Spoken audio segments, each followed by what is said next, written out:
I'm David Edmonds of the BBC World Service, and this is The Big Idea. I found the most fascinating ideas around and the people who thought them up, and I'm going to do my best to explain them. Today's big idea: why there's a limit to how many friends you have. Not many scholars have ideas that seep out beyond academia. Robin Dunbar is an exception. He even has a number named after him. A number which has become so well known that he's had it quoted back at him. It's always entertaining when people don't realise who I am and start to tell me all about it, which has happened on a number of occasions. So what is Dunbar's number? 1, 2, 3, 4, 5, 6, 7, 8, 9, 10, 148, 149, 150. Indeed, 150. 150 is the maximum number of friends most humans can have. So I think a friend is someone you have a close emotional bond with. Functionally, what it is really a member of your support group. They're the people that come to your aid when the village thug is beating you up, because they will do it out of commitment to you rather than on a trading relationship. You know, if I support you now, you've got to support me tomorrow on something. I sometimes describe it as all the people who, if you bumped into them at 3 a.m. in the departure lounge in Hong Kong airport and saw them at the bar, you'd go over to them immediately for a catch-up. Dunbar trained as an anthropologist. He initially settled on his number through the study of apes. By comparing ape brain size and the size of their social groups, he speculated that humans with their larger brains would have social groups of around 150. The limitations of our brain, he thought, set an upper limit to how many friends we could have. The smart bit of the brain is really from about the top of your head forwards. And it turns out that particularly the bit over your eyes, more than anywhere else, seems to be deeply, deeply involved in managing your social world. And that turns out to be much the most critical. Having postulated the 150 number, Professor Dunbar set out to examine whether the evidence backed it up.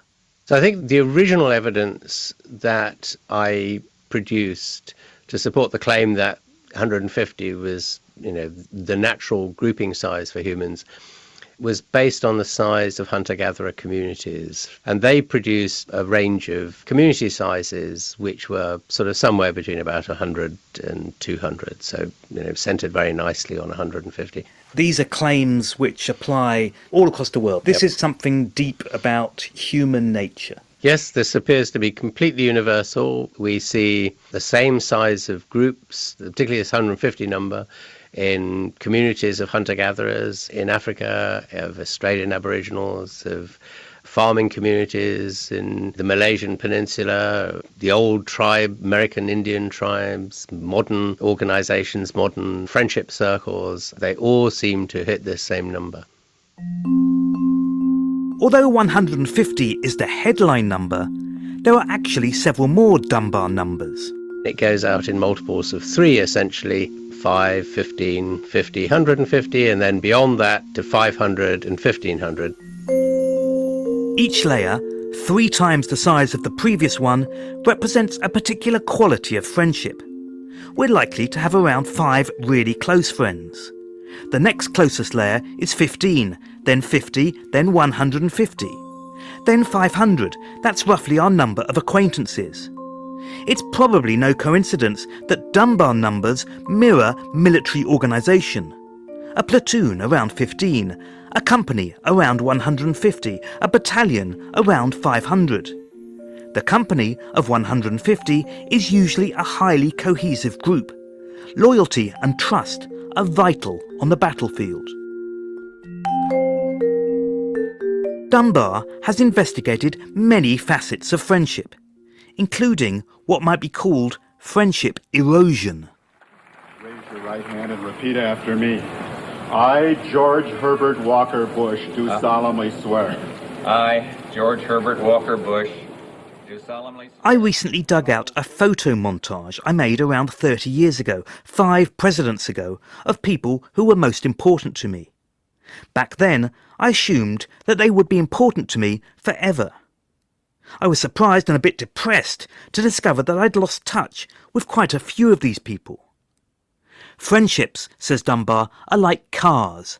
They need servicing or they'll end up rusty and in pieces.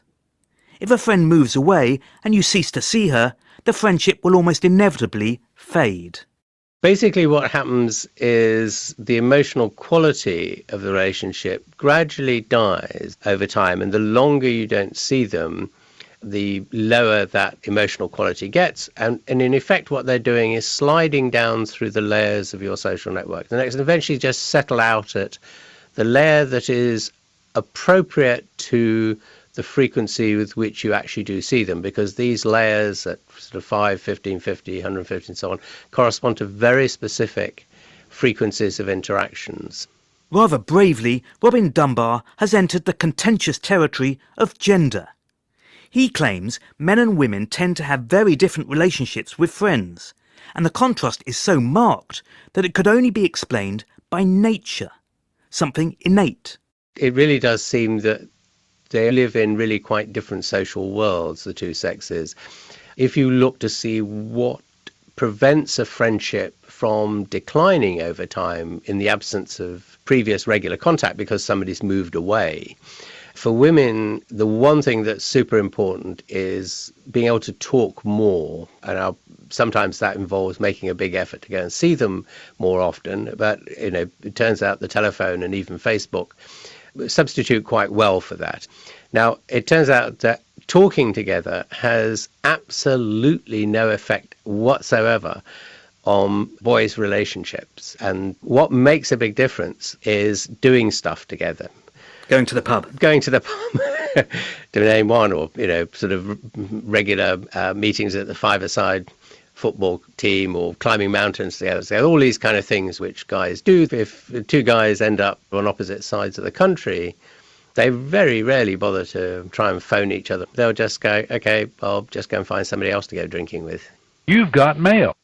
Robin Dunbar also found that on Facebook people had 150 friends or so, though young single people had a few more.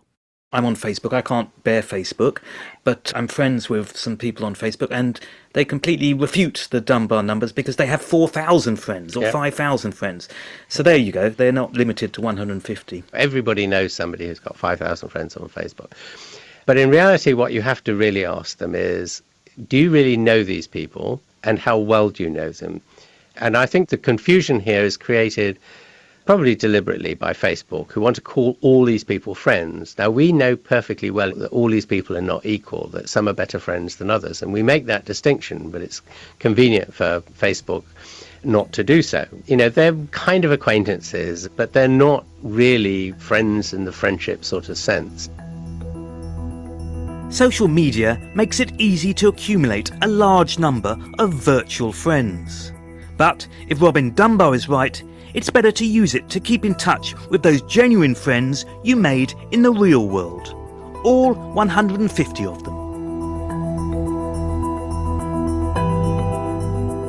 Thanks a lot for listening to The Big Idea from the BBC World Service with me, David Edmonds. The producer is Ben Cooper.